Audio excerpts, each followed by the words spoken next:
So the statistic, what do you think of that? I think it's a combination of things. Seems like, you know, going from 4.5% to nearly like sort of 15%, that is encouraging, but 4.5% was always a small proportion. I think there's still gender stereotypes of what jobs males and females can do.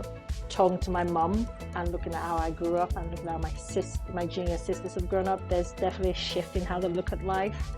It's shifting how they look at opportunities. When I think about that change, it's great to see such a positive change has happened in terms of that percentage, that shift. And even in my time during working engineering, I've been in the sector for say sort of 17 years, and even from what I've seen, I have seen a change in the office environment. You know, I think back to my first role in engineering, and it was all males in that particular office. In my experience from school, I did science and maths at A-level, and in my physics class I was one of 3 girls, and in my further maths class I was one of 4 girls. There's a lack of representation of females already at any level, but specifically aimed at sort of senior levels where it's a more influential level, I would say. I was thinking about this earlier, and the higher you go up the levels, the more male dominated it is.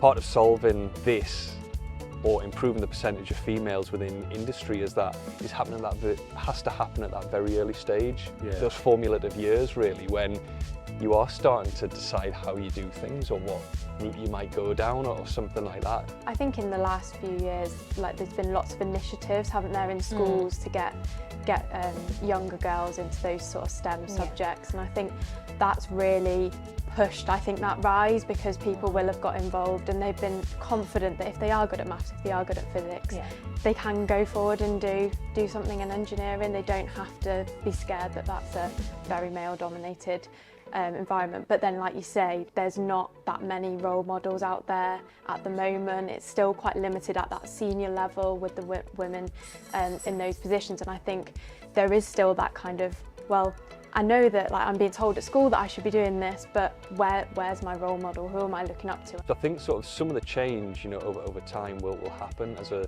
as a result of this kind of pre-programming not happen, that you can be this or you should be that. I think it's very clear that the STEM effort is working, and that's why that statistic is so positive, and they've been tracking the effect of going to schools, talking to girls, showing the role model essentially.